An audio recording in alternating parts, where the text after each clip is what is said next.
Hello and welcome to episode 26 of the Niche to Profit Show here on the Vegas Video Network. Yes, I see the chat room is filling up. I am your host, Danny Ackerman, also known as the Danny App, and I'm here because I have gone through all of this stuff for 2 decades, and now I get to show you in the eBay world how to make a killer living on the not just eBay, e-commerce, all kinds of things, because as you'll see, my guest today is an expert on Amazon, because we must touch on the beast too. But some things that we do here are some live listing reviews. We play some games, and we have some fun and show you how to make a lot of money. So without further ado, I want to bring on my guest, who is the author of Suspension Prevention, Cynthia Stein. It's Get Reinstated and Protect Your Amazon Seller Account. It's a hot topic, and here she is. Hey, Cynthia. Hi, Danny. Thanks for inviting me. Oh, well, thanks for coming on. I know this is a really hot topic, and you've written the book on it. Yes, I have. It's one of those things that it just sort of blew up last spring, and I've been working really hard to let people know what's changed at Amazon so they can be prepared and not get surprised by a suspension. Yeah, so let's just talk about that for a minute before we kind of go in, to your book and stuff. You said this is kind of started hitting Amazon sellers over this last, 6 months to a year.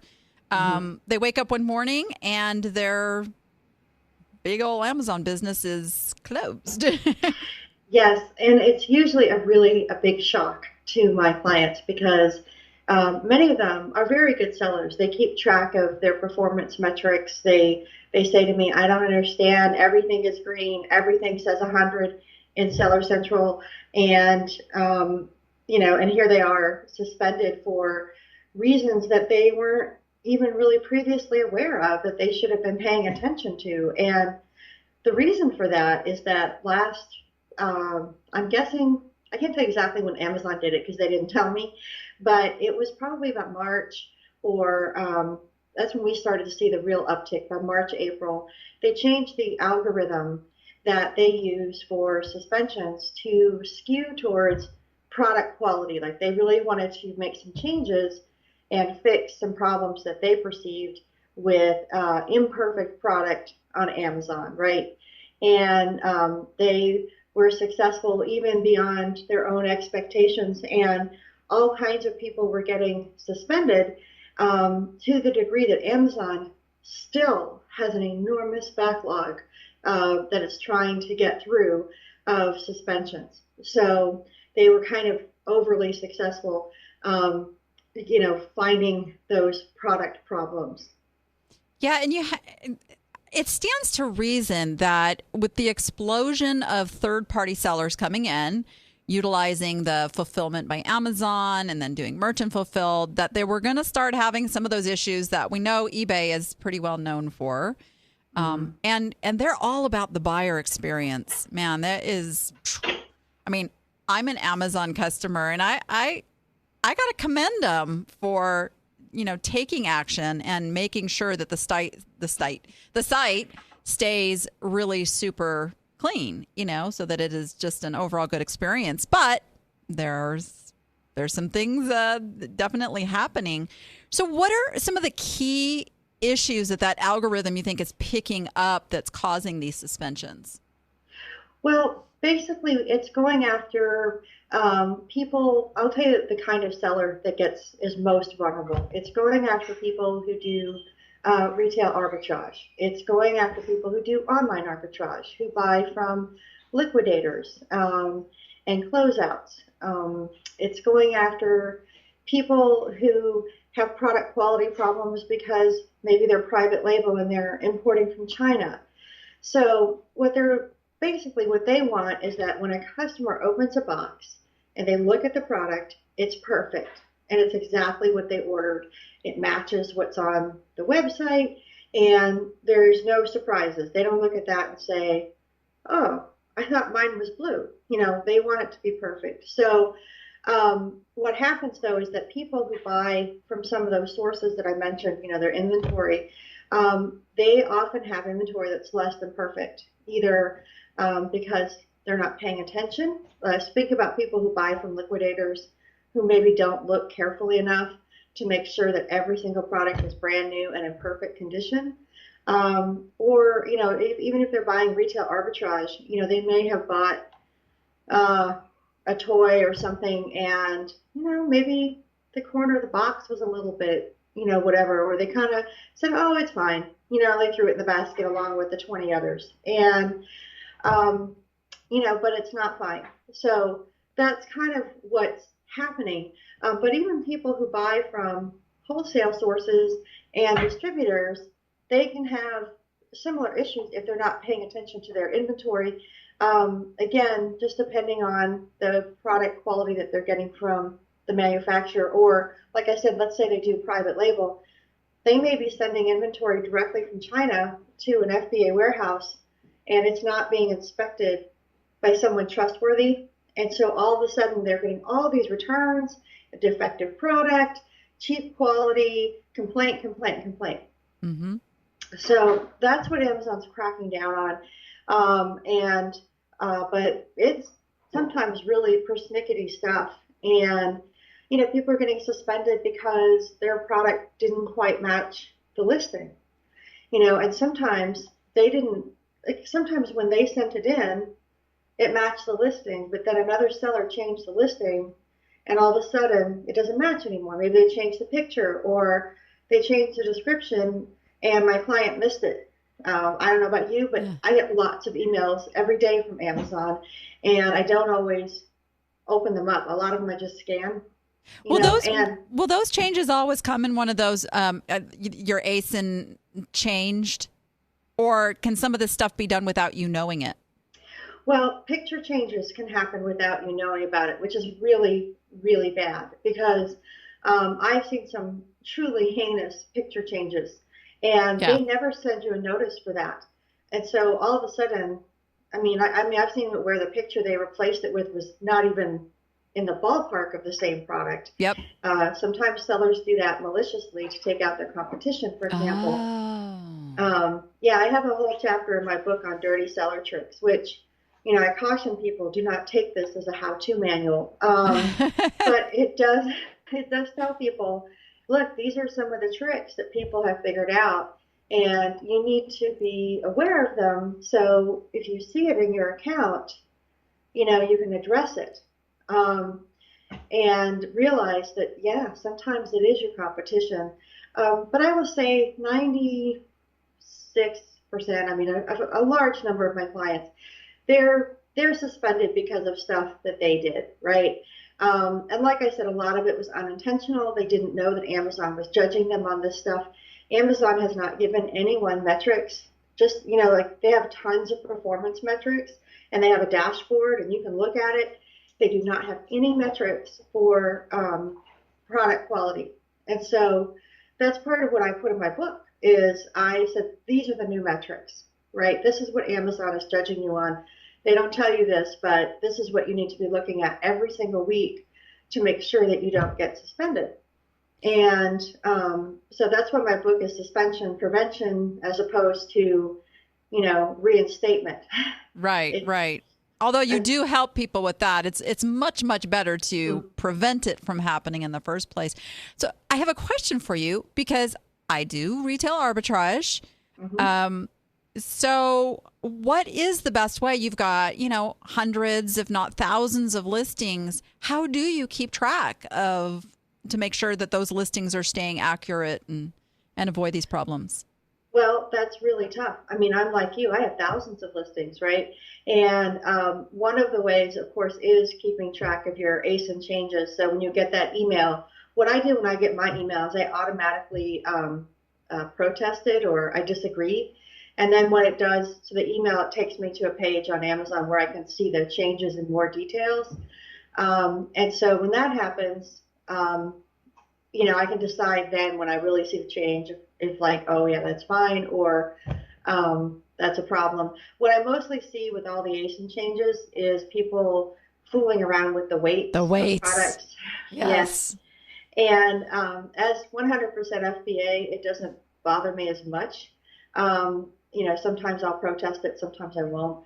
Um, I, I probably should every time because, of course, the weight affects our fees too. Right. But anyway, so a lot of that stuff I'm like, okay, fine, fine. But what the best way you can do this is if you have thousands of products is to keep track of your problems, right? So that's is to take care of your problems. So if you have there's several reports that I recommend that people look at every week. And if you look at the imperfect orders report, for example, and then sort it by ASIN, you can see what your imperfect orders are for like the past 60 days. Mm-hmm. And if you see multiples on an ASIN, like 2 or 3 or more, that's the one you should zero in on and really look at, right? That's the one that you're having problems with. So you can assume that your others are probably doing okay because you're not getting returns. When you start to get returns, that's when you need to look at it and see, wait, is this a normal return? Like obviously apparel has a lot of returns for sizes and doesn't fit. Or is it one of those product quality problems where they say, oh, it's not as described, it's used, sold as new, it's counterfeit, it's, all of that stuff. Oh, you said Those that are the you said ones. the C word. That's a Oh, biggie, yeah, isn't it? it is. And I'll tell you, a lot of my clients get really mad because they're like, who in the world is the buyer to tell us what's counterfeit? Okay. Because usually the buyer doesn't have any real idea. And I will say most of the so-called counterfeit claims that my clients have are not counterfeit. Mm-hmm. The product is not counterfeit. It's more likely that when the buyer opened the box, it might have been damaged in shipping, or again, it might look used depending on where they got it from. Maybe it has shelf wear, maybe it's dirty, faded. And so they're like, oh, it's counterfeit. Well, no, it's just old or dirty or got damaged. And but what happens is Amazon says, okay, you have to prove it's not counterfeit. So they make people turn in their invoices. So what if you don't have invoices to prove that it's not counterfeit? Right, because if you're going to retail arbitrage, that you've got a receipt. You don't have an Right. invoice, right? And so that's where some of my retail arbitrage clients can get in trouble because if you buy from like a Target or a lot of major retailers, their receipt is detailed enough that Amazon can look at it and they can say, oh, okay, yeah, we see that you bought, you know, 20 games at Target, whatever, and you bought them new. But if you're going somewhere that has a lousy receipt, I mean, think about dollar stores, TJ Maxx, Marshalls. Some of those have, there's no description on the receipt. It just says Some of us are limit. going to thrift stores. Just Yeah, saying. yeah. Well, and I would just say that from a risk assessment point of view, that makes you vulnerable. So if you ever have problems with that product and someone says it's counterfeit, you don't have a receipt that you can show that Right. it's not. So, people say, oh, does this mean I can't do retail arbitrage? I'm like, no, it just means you have to be aware of your risk. And, I say the best defense is really perfect product, really good condition. Don't fudge. If you have to ask yourself, oh, is that good enough to send to Amazon? Then it's not, Then it's not. right? So that probably should be the biggest guide. I have people who buy a lot of makeup from Mm. liquidations and closeouts or even just, Walgreens or whatever and on sale. And what they don't realize is that that might be a return. So what happens is Ah. somebody might, especially with makeup, like they'll take it home, they'll open it, and they'll be like, oh, that shade doesn't work for me, right? That doesn't match my skin tone. So they'll take it back, they'll get their money back, and they'll put it up, the drugstore or whatever, they'll put it on the shelf. Okay. But when your customer opens that box later, the little plastic covering that keeps the powder from flying everywhere is gone. the little plastic around the brush is gone. There might be a fingerprint on the mirror. And the You know, really bad thing about that is it's an emotional disgust response. So it's even worse than just something being damaged. It's like makeup. It's like ooh, and then that's really gets people to go over there and complain and say something. yeah. Yeah. So that's why it's like really important if you're going to sell health and beauty that you're really sure that it's new. And that's what I'm saying. A lot of my clients, they thought it was new, it looked good, and they sent it in, and it wasn't. Yeah. And the thing is, if you catch it in time, if you will stop selling it immediately when you see a problem, then you're probably fine. What happened with most of my clients is they didn't stop selling the product when they were getting these returns. Yeah. They thought, oh, well, returns are just the cost of doing business. And they weren't really paying attention. And it's not because they're bad sellers. They just didn't understand that they were supposed to be paying attention to that stuff. Like they just didn't know.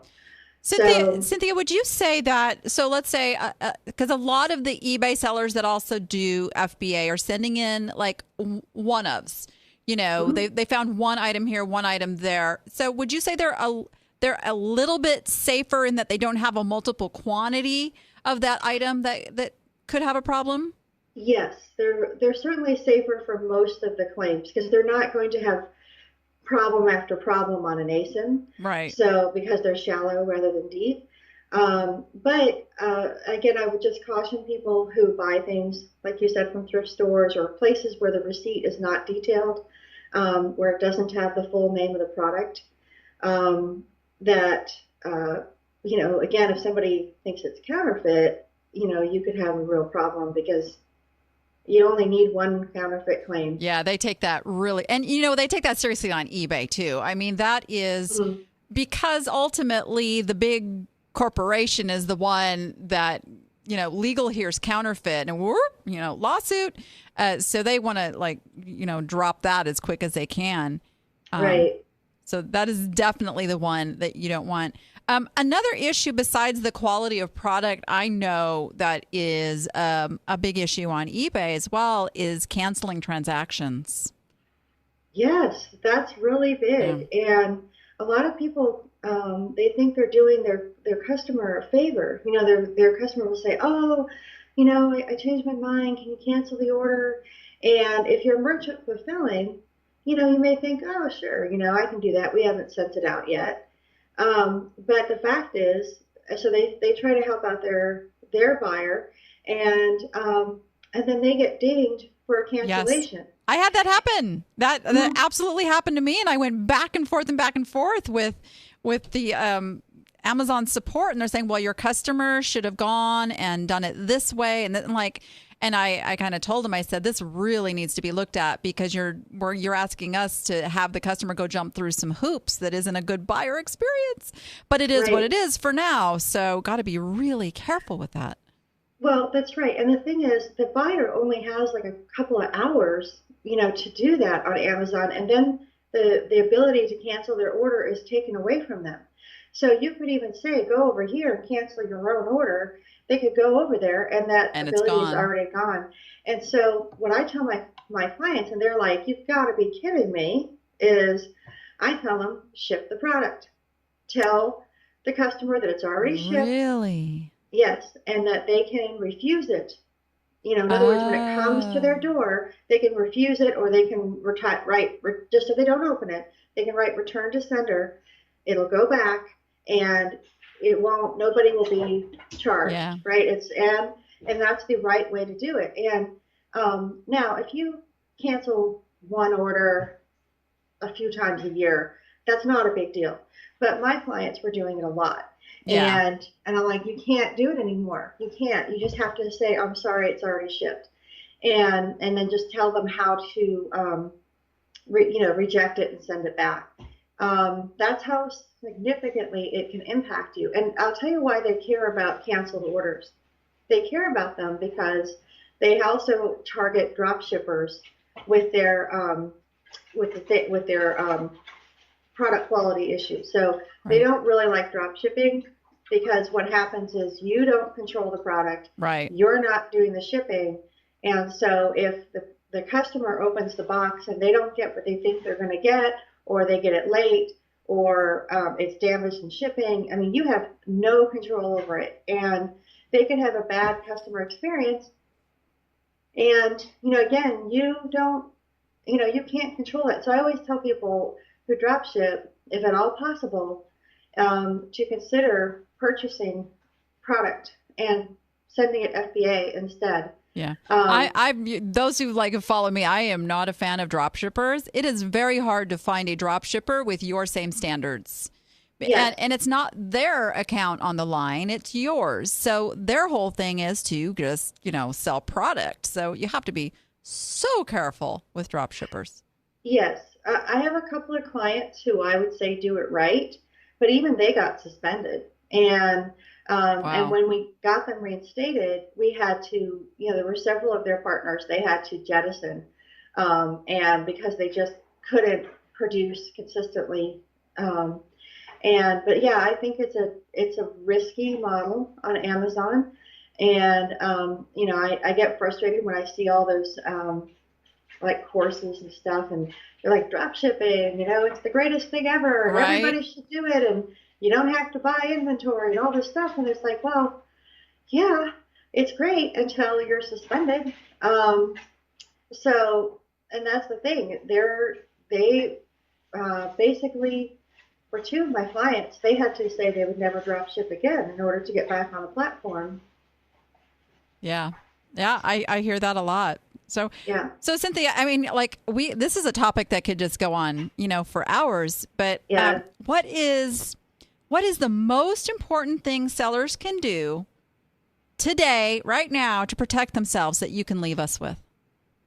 I think the most important thing they can do is every week there are several reports that they should look at closely and look for problems, like multiple problems on an ASIN. And one is the imperfect orders report that I told you about. One is their negative feedback report. And then the other is their returns reports. And so if you do FBA, you're going to have an FBA returns. If you do merchant fulfilled, you're going to have a merchant fulfilled returns. And of course, if you do both, you'll have both. So you need to look at those returns. And you also need to look at all of your customer messages for the week and look for keywords that trigger the robots, right? So again, things like counterfeit, used, sold as new, damaged, defective, broken, doesn't work. I mean, those are all, to Amazon, those are all hot words. And you need to look at those hot words. You need to look at the what's being returned and what the imperfect orders are, and head it off at the pass. So I tell people, if you know what's going on, if you shut down that ASIN quickly and investigate, because sometimes you check into it and, it's nothing. People are returning clothes or whatever. But sometimes it's a problem, and then you need to fix it. You need to either fix the product problem. It's either a product problem, a shipping problem, or a listing problem.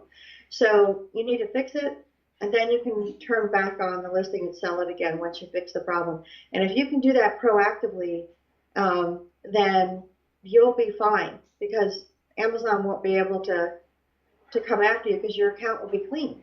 Right. It's really just, running your business like a business, staying on top of things, and remembering that, I mean, the automation involved in Amazon is enormous. So this is not somebody going after you. This is not personal. This is simply, the little, we used to call them spiders. Do we still call them like spiders that go in there and they find and they find the metrics that go together, go, oh, boom, shut this one down. I mean, it's not personal. It's strictly about automation and just how huge this corporation is now. Yeah. I call them search bots, but yeah, it's exactly that. It's completely automated. There's no person behind it. Yep. So Cynthia, you'll have to come to Vegas sometime and come to the studio live. That would be really fun. I'd love to come to Vegas for a show or something sometime and visit also and look around. So you just let me know. We'll get you in here. But in the meantime, if anybody would like to go and grab a copy of Cynthia's book, you can go. I made it really easy. Go to DannyRecommends.com, and I put that there in the chat for you guys. And you can go get suspension prevention, get reinstated, and protect your Amazon seller account. Cynthia, thank you for coming on. Thanks for having me. It's really good information, and thank you for being willing to share. And I hope everybody goes and gets your book and doesn't have to worry about getting suspended ever again. That would be the best thing of all. All right. And when we come back, we are going to look at a little Why Won't They Buy item. Millions of online sellers are looking for one identity to use in thousands of platforms. E-Rated manages your reputation by importing unlimited social media, marketplace, and behavioral data. It reveals your cross-platform performance, compares it with competitors, and calculates your e-worth. And it gives you the tools you need to improve sales and find room to grow. Discover your e-worth and your own reputation. Remember that shareyourreputation.com, and they now integrate with Shopify and WordPress with that cool little widget. You can get 20% off for their professional services by using the code DannyDeal. Otherwise, it's free. Did I mention? Yeah, you can go over and get, the widget that you can share on your other social media pages and all of that. That one's free, but for the professional services, I get you 20% off. So awesome, awesome stuff. All right, guys, it's time for Why Won't They Buy?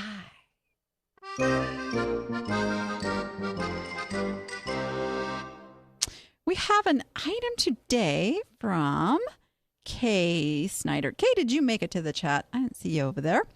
This is a candle impressions LED outdoor basket with candle. One of the first things that this isn't going to hurt too much, but having a word in the title twice can actually mess things up a little bit with the search engine. So you want to take out the second. So this is, I'm assuming that Candle Impressions is the brand, but are people shopping this brand? That's what you really have to ask yourself. Or are they looking for an outdoor candle? See, that would be my first thing. If I was going and I wanted some cool decorations for the patio, I'm going to put in outdoor candle. So let's take a look over at a search. And I put in Candle Impressions first to see if anybody really is looking for this Candle Impressions. And here's one. Let's go look at solds, because that's what really matters, right? And let's sort those by highest first. All right. So Candle Impressions, we do have some. Now, did those sell because they were Candle Impressions, or did they sell because they were flameless sconces? Those are pretty cool, actually. This is the hazards of this show is I have to look at a lot of really cool stuff. Yeah. It's good that I look at sold stuff because I'm not tempted then to go buy it again. So there are a lot of sellers that are selling these items that do say Candle Impressions. So this could be one of those brands, and I'm not familiar with this brand, so I can't tell you for sure, but it could be one of those brands that you really would want to. So you need to know that. But I really think outdoor candle, and I'm sure there's like another word for this too, other than the basket. And maybe you guys in the chat, what hits you when you see that? It's got maybe even kind of a tiki feel, right? People with their tiki bars outdoors. The other thing that struck me right away was I only have one picture. Now, it's a good picture. It's a really good picture. But I have to go down here and let's see other. And no, there's no more pictures down here either. So that is probably what is causing some of the issues. And you got some good item specifics, outdoor basket candle, weather resistant, Candle Impressions, got all that good stuff there. I'd say even with this one, I mean, it's a pretty good title as it stands, except I would take out that last with candle. but I would just get some more pictures in there. And I know you're saying, but it looks the same all the way around. I know, it's crazy, right? But I still do this, even on a round object, even on an object that you think it's just, the picture's going to all be the same. Turn it. I mean, I know it seems silly, but remember, if you were in a store and you were picking up this candle, you'd be turning it around. So you'd still be looking at all those sides. Also, one from the top. Show me if that candle comes out of there. And it's an LED. I think it's not a real candle. It's one of those little fake candles, for better words. So you want to show that. You want to show what that candle itself looks like. And this would be a really cool picture to add too. Turn the lights out. Show it lit up in the dark. And that's a tricky picture to get and to look good. But if you can get that, when are people lighting these candles? At night. So they kind of want to see what this looks like. But it's a cool item. I think your price is fine because of the others I saw over there. People are willing to pay that for that brand. So I don't think this is a price issue. Don't think this is a title issue. I think this is a picture issue. So, okay, I hope that helps. And so how about we get my 2 cents on a little eBay store?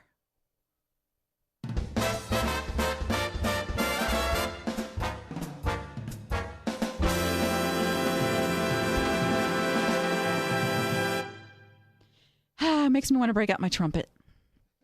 I did. He laughs over there. I played trumpet, first chair in high school, marching band. Okay. Actually, I don't think that's a trumpet, but that's okay. That'd be a trombone. Yeah, I actually cheated when I did marching band because I could not read the music and march and remember all the moves. I didn't play. Don't tell on me. And I was still first chair. I know. It's long enough, Nobody can come back on me for that one. All right. I know. Well, was either like screw everybody up with the marching or play the wrong notes? Which should I have done? Come on. Okay, store review. This comes from Susan Berry, and her store is Buckeye Emporium. And I asked to say, what's your main concern with your store? And she goes like, no sales. Okay, let's see what we can do. I'll tell you the first thing I notice is that you still have the old store format, or what we call the classic eBay store format. And back in the day, this was a really good thing to have. You had all of these promotion boxes and all this stuff. The problem is, as eBay has evolved into the new eBay store format, these are kind of looking dated. I mean, somebody can come over to this store and kind of know, oh, something's different here. This is not how the rest of those eBay stores look.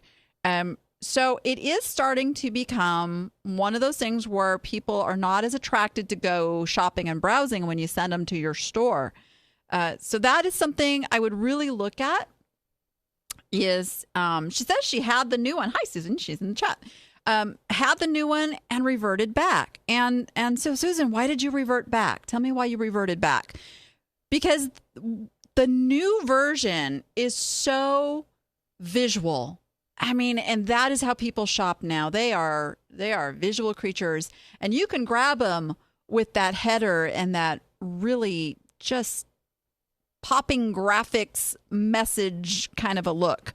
So something to really consider. Plus, these promotion boxes are just not getting the Google love like they used to. Oh my gosh, I did a whole course on this eBay store format. So don't get me wrong, there was a lot of good stuff that went with this. But now it's more about, you want to get Google love, you need to write guides. That's still a really good way. And now eBay has the collections that people go and they, if they find your store and they find your item, they add it to their collection. And it's just really a more Pinteresty, Instagrammy visual thing we're going through right now with shoppers. So that being said, let me take a look here at your description. We offer a full line of Rada manufacturing products. I'm not familiar with those. Kitchen and household items, as well as handmade jewelry. We have handmade bows and wreaths as well. We are expanding our 30-year business into eBay. One thing that has stayed the same is that customer service is a priority, which is great. Tell me about this Rada manufacturing products. The name of the show is Niche to Profit. And so I'm always keen in on niche. And you've got about 3 separate niches right there. Whatever this Rada manufacturing products is that something that, oh, and somebody says, love those Rada knives. Oh, okay. So this is kind of like a culture of stuff for the kitchen, maybe. Whatever that is, that could be a really good niche. Kitchen and household items, really good niche. And the Rada and that might go together, but then where you kind of lose me is in the handmade jewelry, which just does, it's not the same shopper. That is somebody completely different who's not going to be interested in your other stuff. Look, Rada knives made in the USA. Yeah. And so you're telling me this, and I'm going to go down here, but I'm not seeing those products until I come down a little ways. And see, that's the other thing. If you guys can see, the pictures in this classic version are so tiny. They just don't compel people to come click on them and look. But see, I might have to come look at some knives now. I'm going to be cooking again. My husband's in the chat, so he's hearing me say it live TV. She's going to cook again. Yes, we're moving, and and my director will not be invited over to dinner after that. No. So knives. Y'all, you need a good set of knives. Come on now. You guys are already, you give testimonials over here. So, could be a really good niche there if you have an ongoing supply of these. But so I'm looking at your title, Rada gift set. Obviously, people know what Rada is. Paring steak and tomato knives. Pretty good title. The eye sees it well. Your pricing's good. So this could just be, and I'm going to look at one more thing here. Let me see your other items. That's what people do. You send them to your store. It only takes one item to grab them, get them to click over into that. They're going to look at that listing, and then this is what they're going to do. They're going to go see other items. So then I go and I look at your other items, and it's shipping labels and ice skates. And okay, here's some knives. But did you see how you can lose somebody with a very short attention span if you're not niched? And if you're listing things, like if you listed kitchen stuff, kitchen goes with the knives, that's still going to keep their attention. They know that you're in that genre of stuff. I'm also going to look here real quick at your newly listed items. So you've got the sharpener, the Rada. It looks like Rada is like something that you could get a lot of, but then we kind of go into some earrings. Yeah, and those aren't attracting customer. That starts making it a little bit more like that online yard sale kind of feel. And then people start looking at price more. If they see all of this different stuff, then they're going to go, okay, so not truly like a professional store. I'm not going to pay as much.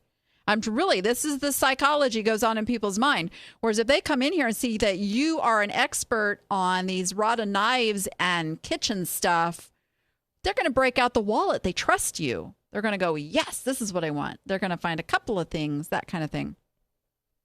So if these knives are something that you can get in a continuing supply, what a great thing to market with, too. You can write, oh, my gosh, you can write just blog posts that are recipes. And, hey, this is the knife you would use with this. Or, there's videos out there of some of these chefs doing these, chopping things. And, people love to watch that stuff. I mean, these cooking shows. Come on. Admit it. You watch those and go, oh, I want to cut a tomato like him. Okay, so I do, right? Yeah, so this is a good thing to look at, where your niche can go and how you can build on that and not have to work so hard at trying to market every single item that you're listing, but really focus in on a niche of stuff. And I would go back to the new store. Really, really would. And I didn't see if you answered me on why you had reverted back. She says, think I heard a rumor keywords were better, but obviously not so true. Yeah, and so here's the deal about keywords is even if keywords are better, without a niche, they're not really doing anything for you.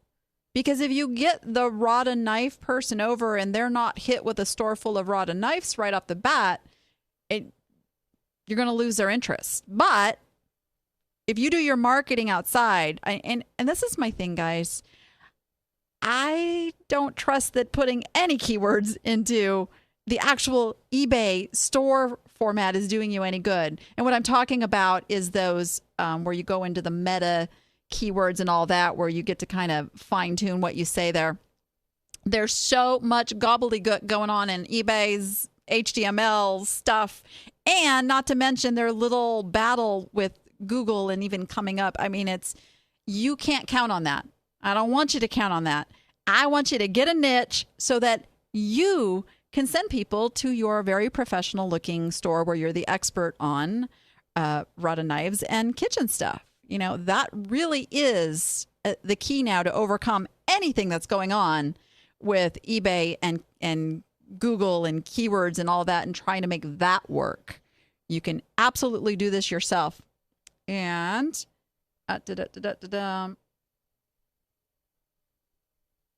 I'm trying. I'm squinting. They have videos available. Should I use them? Absolutely. Anytime you can use a video.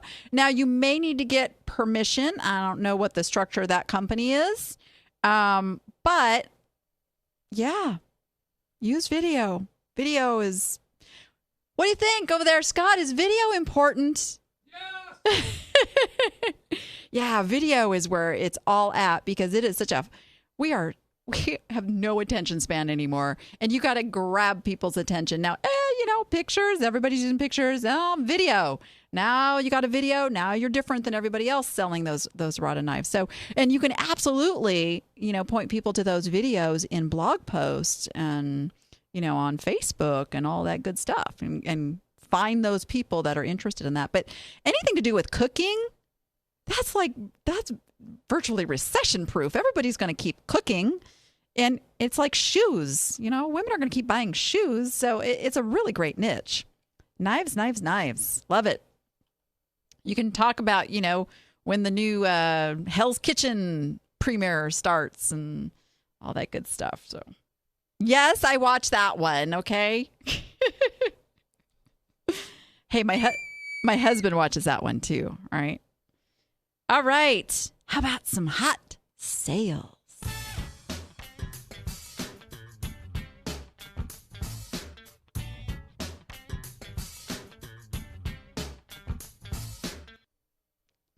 All right. First we have, I tell you, this thread goes on and on and on Sundays over at the Danny App Facebook group. Come on over, join us and see not just the ones I show on the show, but the whole list. Sometimes it's really hard to pick the ones that I'm going to show on the show. I look for a good story. It's all about the good story. So this comes from Beth Kelly. I got to tell you, Beth, are you in the chat? I am so proud of Beth. She has just been taking her marketing so serious and doing just everything. Boom, boom, boom, taking action. She's got a beautiful, informative, fun to read, a newsletter now. She's learning how to get that onto her site as blog posts. And it's fantastic. She knows exactly who her customers are. And she just posted how much her sales are up. So I tell you, this stuff works. It works. And she says she posted this in the Danny App Facebook group several months ago. She had the jacket and the skirt listed separately, and someone recommended that she put them together. And let me give you the item number if you're just listening along. It's 3714-2170-7022. And it is a St. John evening skirt suit, size 810, black Santana knit velvet cocktail. Really pretty suit. I never spend that much on clothes for myself, so I wouldn't have bought this one, unless you were like giving it away. But I encourage you not to do that. All right, so she paid $12 for this. Now, I'd totally have bought it if I'd have seen it at the thrift store for $12. So, hey. But she put it together, couldn't sell it separately, put it together. She was a little afraid to put it together because the skirt and the jacket are different sizes. But, as you ladies know, we don't always have the same size on the top and the bottom. So she found the perfect buyer for this, and it sold for, and you know what? I don't have the actual sold for price, Beth. You didn't share that with me. She had it at $397.96. And yeah. And I know, Beth, she didn't take much less than that. So just realized on my notes, I didn't see what the actual selling price was.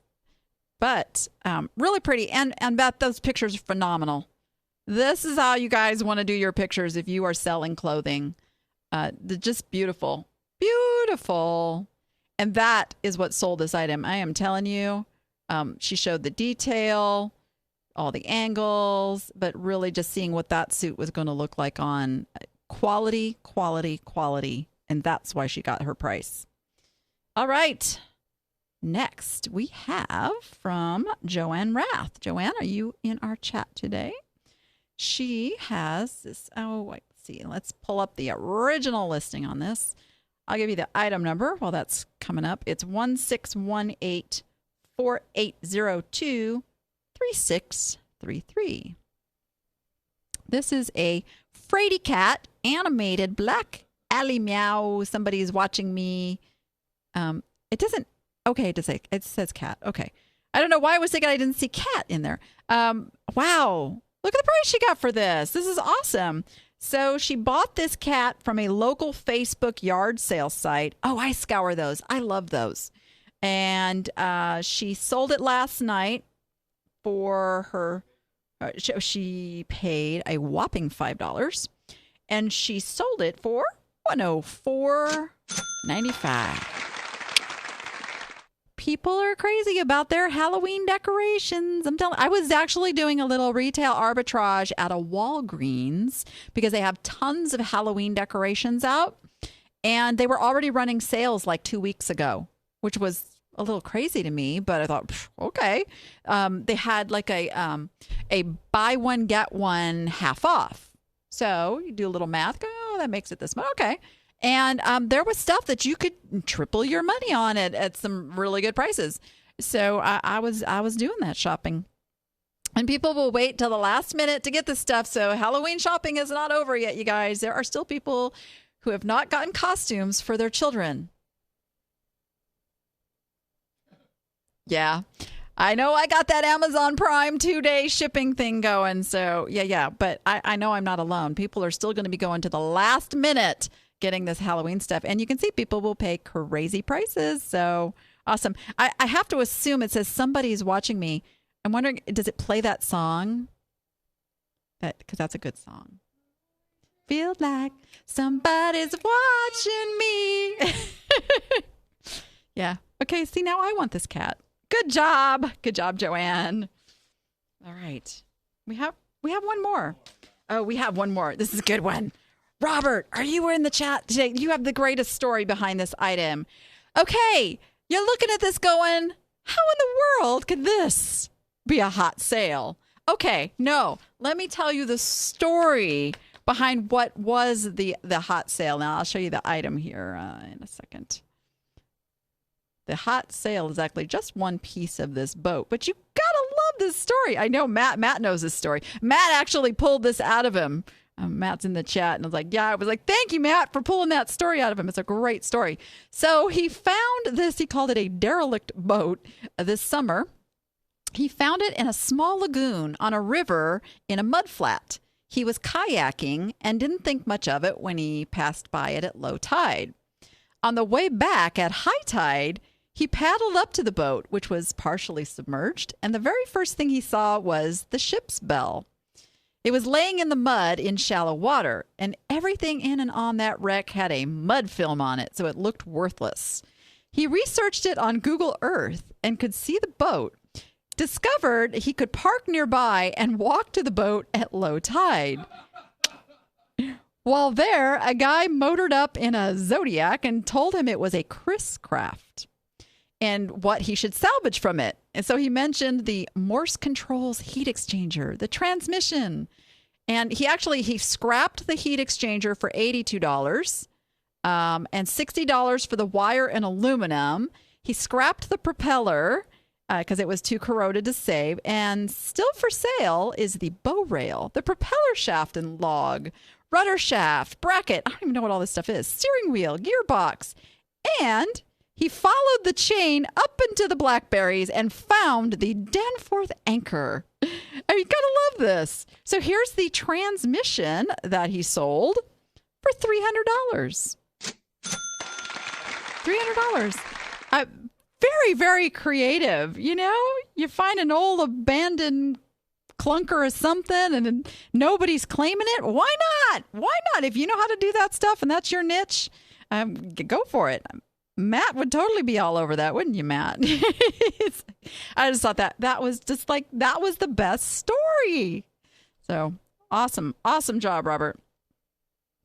Okay, as I promised last week, let's see, do we have time for my rant? Oh, I'm going to save my rant till next week. How's that? Because I can't just skim through it. But I'm going to have a little rant next week. So get ready. You're going to want to come back and hear my rant. I'm not going to go in it now. Otherwise, we wouldn't have time to do our new contest.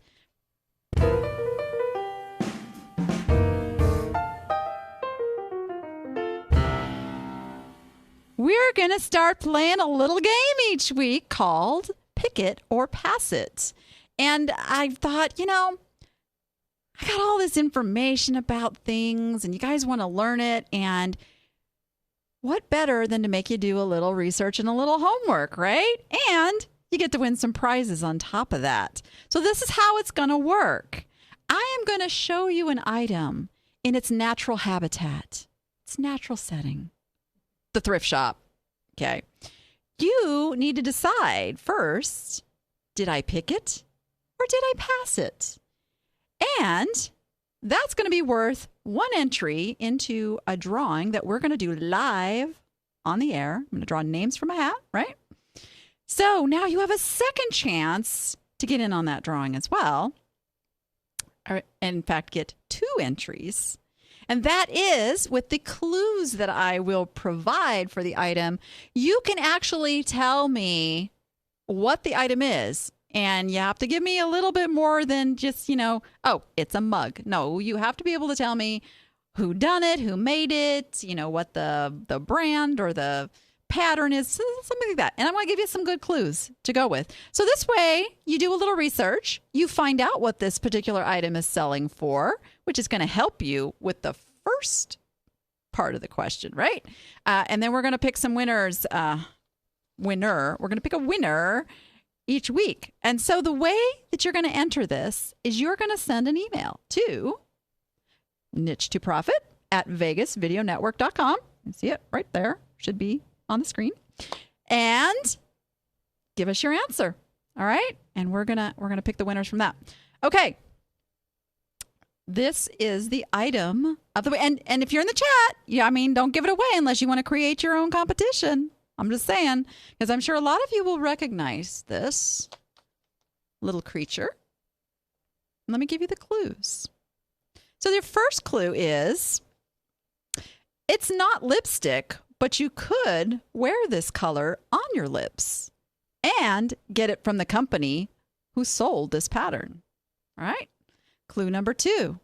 Its name commemorates both the spirit of the Philadelphia Centennial and the area where sandwich glass originated from, which is what it was designed after.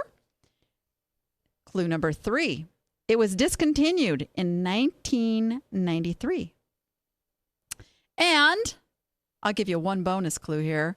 Wheaton Glass was commissioned to recreate this Roman rosette sandwich glass pattern.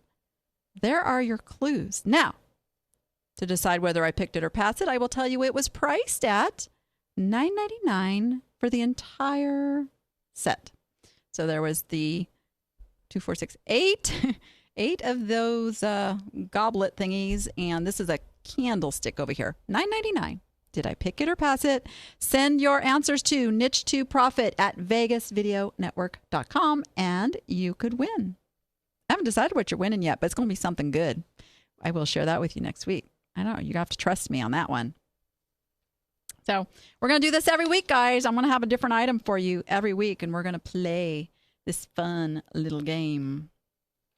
All right.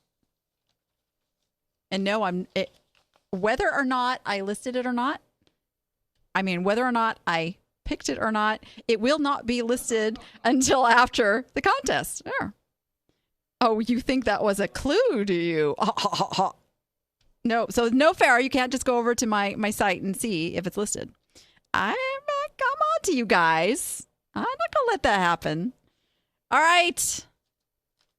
I have a free book alert. And the reason I'm giving you this book alert is because this was written by one of my most favorite people and mentors, Jim Cockrum. It is his Silent Sales Machine, and it's version 9.0. So it's brand new. If you bought it before, it's completely updated. You want to go get it again. I've made it super easy for you to go grab your copy of this book at, you ready for this? DannyLoves.me. Just go to DannyLoves.me. Get your copy of the Silent Sales Machine.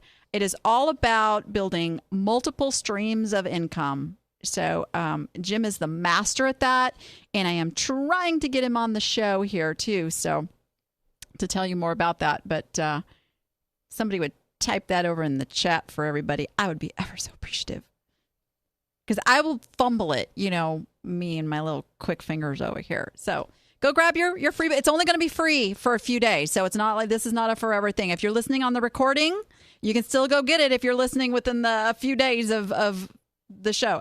Go check it out anyway and see. You never know when it's going to go free again. But if you're watching this a year from when this aired, you never know. All right, guys. It's that time again to tell you all the places you can go find the replays of the show. You can go to, I love my little list, iTunes, where we do ever so love your reviews. YouTube, there's 2 channels on YouTube you can watch the show, either on the Danny App channel and also on the Vegas Video Network channel, where you can see some of their other groovy shows. Yeah, he likes that. Roku, Stitcher, TuneIn, Chromecast, Apple TV, Google TV, Fire TV. Of course, VegasVideoNetwork.com. Yeah, another favorite over there. Facebook, Twitter, Overcast.fm, all the social media places that you can go because the Vegas Video Network is just that good. That's right. All right, guys, that wraps it up for another show. We will see you next week. Now, go be profitable and make it fun.